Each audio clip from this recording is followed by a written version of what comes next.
CM times news की स्वागतम। APSC commission chairman K Jawahar సోమవారం నాడు చిమ్మకుర్తి మండలం బండ్లమూడి గ్రామంలో పర్యటించారు. బండ్లమూడి గ్రామంలో అగ్రవర్ణాలకు చెందిన కొందరు మాదిగలపై దాడి చేసిన విషయం తెలిసిందే. దాడికి చేసిన నిందితుల్ని అరెస్టు చేయడంలో జాప్యం జరిగింది. దీంతో విషయం ప్రభుత్వం దృష్టికి వెళ్లడం, ఎస్సీ కమిషన్ బండ్లమూడి వస్తున్న సమాచారం అందుకున్న పోలీసులు ముందు రోజులు 5గురిని అరెస్టు చూపించారు. అయితే చెప్పిన విధంగానే ఎస్సీ కమిషన్ చైర్మన్ జవహర్ సోమవారం నాడు దాడిలో గాయపడ్డ బాధితుల్ని పరామర్శించారు. ఈ సందర్భంగా ఎంఆర్పీఎస్ నాయకులు కమిషన్ కలిసి దాడి గురించి వివరించారు. ఈ సందర్భంగా కమిషన్ చైర్మన్ జవహర్ మాట్లాడారు. ఎస్సీలపై దాడులు చేస్తే ప్రభుత్వం చట్టపరమైన చర్యలు తీసుకుంటుంది. దాడి చేసిన వారు ఎంతటి వారైనా వదిలిపెట్టేదే లేదన్నారు. దాడికి గురైన బాధితులకు అండగా ఉంటామని తెలిపారు. మీ నోటి నుంచి వచ్చే మీ మాట, మీరిచ్చే భరోసా కోట్ల మంది దళితులు చూస్తున్నారన్న విషయాన్ని కూడా మీరు గుర్తు పెట్టుకొని ఖచ్చితంగా మీరు మాకు అండగా నిలబడాలని చెప్పేసి మరోసారి గుర్తు చేసుకుంటూ ఇక పెద్దలు మాట్లాడాల్సిందిగా పెద్దలకు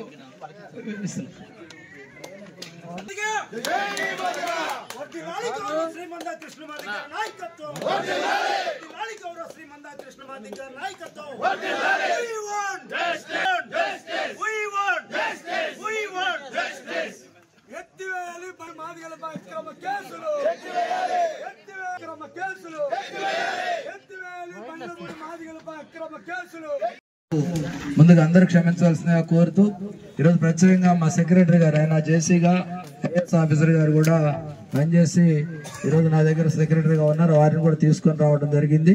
ఇక్కడ ఉన్న గ్రావిటీ ఏంటో తెలుసుకున్న తర్వాత ఈ గ్రామాన్ని సందర్శించాలి. బంధించబడ్డటువంటి వ్యక్తిగా మీరు కూడా అర్థం చేసుకోవాల్సినటువంటి అవసరం ఉంది. అయితే ఈ కుటుంబాలు 3 కుటుంబాలను కూడా ఆదుకునే విధంగా అన్ని చర్యలు తీసుకోవడం జరుగుద్ది. దాంతో పాటు నేను వెళ్ళటం కానీ ఇమీడియట్ గా సెక్రటరీ గారు దారిలోనే టైప్ చేసి నా సూచనలు ఏ విధంగా అమలు చేయాలి, ఏమేమి అమలు చేయాలి, మీకు సంబంధించిన డిమాండ్లు ఏమన్నాయి, వాటిని ఏ విధంగా చేయాలనేది కూడా సెక్రటరీ గారు కోఆర్డినేట్ చేసి విత్ ఇన్ 24 hours లోనే సమస్య పరిష్కారానికి ముగించడానికి ప్రయత్నం చేస్తామని సందర్భంగా తెలియజేస్తా ఉన్నాం. ఈ రోజు దాంతో పాటు ఈ కుటుంబాలకి ఉద్యోగాలు అడిగారు. అదేవిధంగా కుటుంబాన్ని ఆదుకోమని అనేక అంశాలు చెప్పారు. వీటిలో ప్రధానమైనటువంటి అంశాలు మేము ఏదైతే ప్రభుత్వానికి సూచనల సలహాల ద్వారా పరిష్కారం చేసేటటువంటి అంశాలన్నింటినీ కూడా పరిశీలిస్తాం.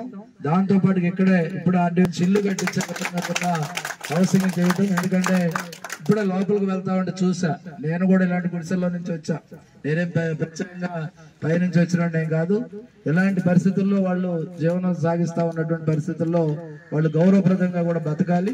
దానికోసమే ఒక ఇళ్ల స్థలాలు 3కి కూడా ఏమైనా సరే రూల్స్ ఉన్నా కానీ ఎగ్జామ్ చేసి కలెక్టర్ గారితో కూడా మాట్లాడి ఆ కుటుంబాలను ఆదుకునే విధంగా చేయటం. అందులో కూటమి ప్రభుత్వం వచ్చిన తర్వాత కూటమి ప్రభుత్వం లక్ష్యం ఇది కాదు. ఎందుకంటే అట్రాసిటీ 0 అట్రాసిటీ అవుతాయని నేను చూస్తా ఉన్నా. ఎందుకంటే ఇప్పటికే విజయనగరం జిల్లా కానీ అదేవిధంగా పార్వతీపురం జిల్లాల్లో 0 అట్రాసిటీస్ ఉన్నాయి. చాలా సంతోషం వేసింది.